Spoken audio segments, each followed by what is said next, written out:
Hi, this is Mrs. Marita. Welcome to section 5.4, part 3. This is going to be putting it all together, the absolute value function and its graph.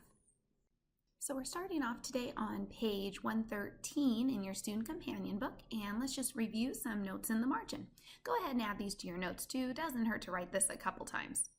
Our general function for the absolute value graph is going to be our f of x is equal to a times the absolute value of x minus h, all plus k. Our vertex is the hk coordinate pair, and our axis of symmetry we'll write as x equals h. The tricky part of this formula is always that negative, so just remember there's that built-in negative into our formula. So if our absolute value is x minus 3, then our h is actually positive 3. It's that opposite. Or if the absolute value was x plus 5, then h would be negative 5. We'll practice that more today. When it comes to graphing your absolute value, A lets us know how wide or narrow our absolute value graph is going to be. If your A is between -1 and 1, then your graph is going to be wider. And if your A is greater than 1 or less than -1, then your graph's going to be more narrow. We think about A as the slope of each of your lines. One's positive, one's negative. And of course, if A is negative, then we need to flip our absolute value so it opens down. Last is h and k. Along with finding our vertex from h and k also can help us describe how our absolute value graph shifts. H lets us know how far to shift to the right or left. That's a horizontal shift. And k lets us know how to shift up or down, so that's the vertical shift. Let's try example 4. Example 4. Find the vertex of the graph of each function. If we look at the absolute value function, we can find our h and k. So our vertex, which is the hk, for this example, is just going to be the 1, -3. Remember, we've got that built-in negative. So 1 is a positive. That's my h. We take the opposite. And k is -3. For the k, we just take it as it is. Try part B and we'll check.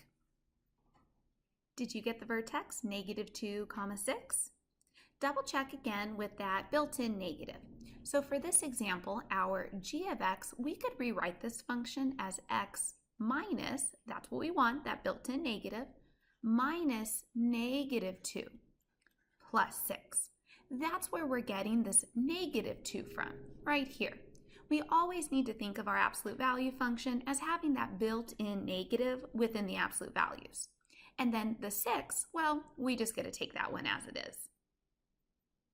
Now let's move on to example 5, understanding vertical stretches and compressions. Now that vocabulary might be a little new, but when you stretch, your graph is getting more narrow. It's like you pulled the absolute value taller. And when your graph compresses, that's the same as saying it gets wider. It's when you're compressing or pressing down and your absolute value gets a little wider. So for example 5, we want to compare the graph of each function with the graph of f of x equal to the absolute value of x. When we look at the compressions or stretches, narrow versus wider, we need to look at our A.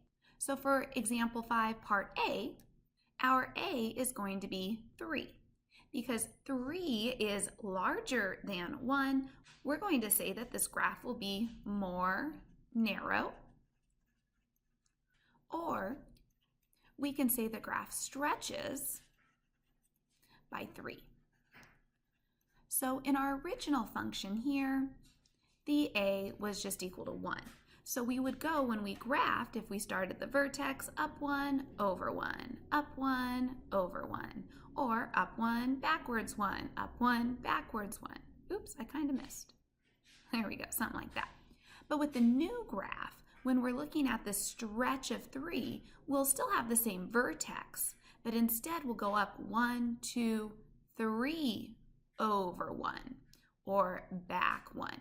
And so you end up getting this much more narrow absolute value. Try part B on your own, and then we'll check. So for part B, we have that fraction. And so in this example, our A is -1/3. And so our graph is going to be wider. And because of the negative, we flip. Or you could say that the graph compresses compresses by 1/3 and flips. Example 6. Understand transformations of the absolute value function. For this example, we're going to work backwards. They give us a graph, and we want to write the function for the graph shown. Let's start with the basic outline for our absolute value function. F of x is equal to a times x minus h plus k. hk we know is our vertex, so let's look at the graph and find that. Your vertex is always that minimum or maximum point, maximum if your graph flips upside down. So this point is going to be our vertex at -1, 2. We went over 1, up 2. So let's plug in what we know. F of x is equal to, well, I don't know what a is, but I will be able to find my h and k. So my h is the -1. Careful with those negatives. And my k is the 2. Remember, this is our h, k. Now we need to find the a. To find a, we need to find the slope of our line. So I'm going to pick 2 points, 2 nice ones. First, my vertex, and if I scroll up, here we go. This is the next nice point. So to get from my vertex to the next nice point, I want to find that slope. I'm going to go up 3 and over 2. So my slope is 3 over 2. That's my A. That tells me how high up and over I'm going to go. Now, if I went up and to the left, I'd have -3 over 2. But we can see that the absolute value opens up, so A must be positive. Now we're just going to simplify this to write our final answer. So f of x will equal 3 over 2, absolute value, minus the negative. I'm going to write this as +1. So the absolute value of x plus 1, and then plus 2. So my final answer is just that. F of x is equal to 3/2 times the absolute value of x plus 1 plus 2. Part B. Write the function of the graph after a translation 1 unit right and 4 units up. If we're translating the graph over and up, this isn't going to affect our a value, so the slope's still going to be the same. So we'll start by writing this function, f of x is equal to 3 over 2, x minus, and leave some space, plus, and leave some space. If we want to translate 1 unit to the right, that's a horizontal shift. That's going to be adding, so we're going to add 1 to h. We're going to go over more.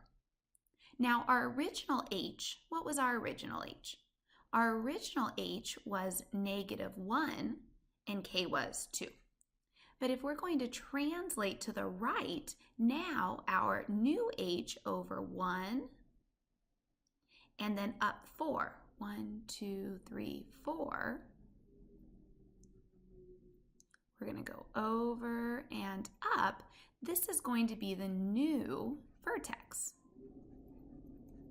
So h was, so we're going to add 1 to h. H was -1, but we're adding 1. We just get 0. So like you see on our vertex, this new vertex is 0, let's see, 6.